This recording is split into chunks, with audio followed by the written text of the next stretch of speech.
April 15 ရက်နေ့အသက်ရှင်သောသူလည်းဖြစ်ငါသည်အရင်သေးသည်ဖြစ်၍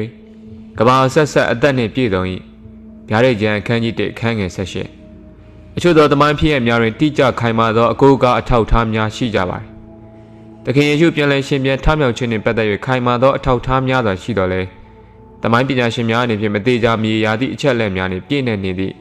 ဂျူလီယက်စီဇာတည်ရှိခြင်းနှင့်Alexander the Great အသက်33နှစ်အရွယ်တွင်ကွယ်လွန်သည်နှင့်ပတ်သက်၍ပုံမူ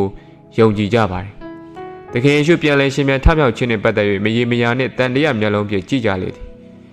။ဤဒီမှာလည်းလူများအနေဖြင့်မယုံကြည်ခြင်းကြောင့်ဖြစ်ပါသည်။ထိုသူတို့အနေဖြင့်တခင်ယေရှုပြန်လည်ရှင်ပြန်ထမြောက်ခြင်းကိုမလိုမုန်းထားမှုအပြည့်ဖြင့်တမန်ကျမ်းစာတစ်ခုထဲမှာတတ်သိခဲ့ခြင်းကိုလက်မခံကြခြင်းကြောင့်သာဖြစ်ပါသည်။ယနေ့အတွက်ဆုတောင်းခြင်းတခင်ယေရှု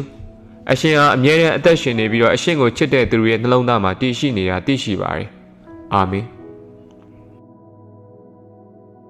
ဟုတ်ကဲ့ပါအဆုံးထိနားဆင်ပေးခဲ့တဲ့တဦးတယောက်ချင်းစီတိုင်းကိုယေရှုအထူးပဲတင်ရှိပါတယ်ခင်ဗျာ။မနေ့ပြန်မှာလည်းတခြားသောဆုတောင်းချက်ကလေးကိုဖတ်ပြပေးအောင်ဖြစ်လို့ကျွန်တော်ရဲ့ channel လေးကို like and subscribe လုပ်ထားခဲ့ပေးဖို့လည်းမေတ္တာရက်ခံလိုပါတယ်။အားလုံးကိုယေရှုအထူးပဲတင်ရှိပါတယ်။နောက်ရက်တွေမှာပြန်တွေ့ပါအောင်ခင်ဗျာ။